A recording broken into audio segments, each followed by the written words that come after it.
Ever made a cheesecake? I have, with an old family recipe. This recipe is very important to my family. It has been handed down by generation to generation. In this speech, I'm going to tell you the history of the recipe, demonstrate how to make the cheesecake, and give family traditions that we eat it at. This recipe has been in my family for a very long time. It was my sister's Granny, who we call Granny Bryant. Granny Bryant was extremely good at making desserts.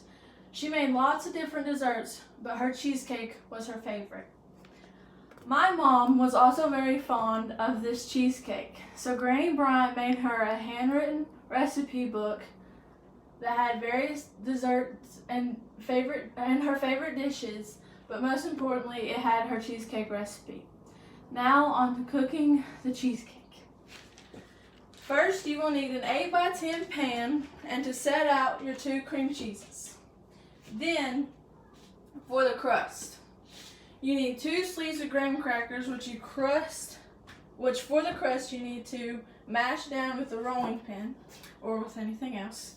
You need 2/3 of sugar and 12 tablespoons of butter. You need to get it into a crust consistency and then make sure it is level on the pan.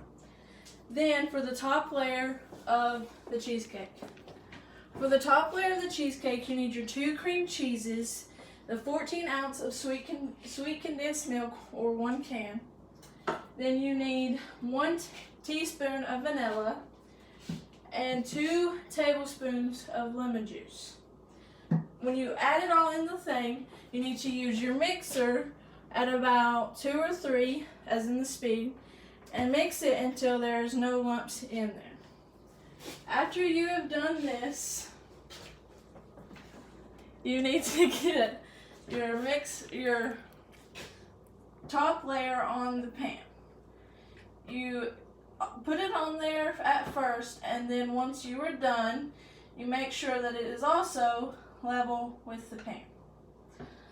So how I make sure that it is level is I first put it onto all 4 corners, like so.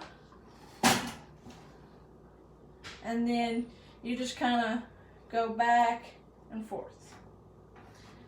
And right now, I can tell that it is pretty level. So now, you set it into the fridge and you let it cool for 2 hours. Now, I'm going to tell you some family traditions that we used to make it for. So at first, you had to ask for this cheesecake to be made at any family event, like a get-together or whatever. So I asked my sister's dad to make it for my birthday, and he is Granny Bryant's grandson. So he had the recipe. So I asked him, and he made it for me. But I also learned how to make it, and I made it for this past Easter. And ever since I made it then, everybody's like, we have to have it for this holiday, like any other holiday that's coming up. So these are some holidays and family traditions that we have, and we used to make the cheesecake. In conclusion, this recipe is a recipe with a history. Granny Bryant started making it, and now it is handed down. Generations have made the cheesecake for special events too. We make it for various holidays as well. This recipe is very important to my family. And now with these directions, you can make special memories and moments of your own. Please enjoy.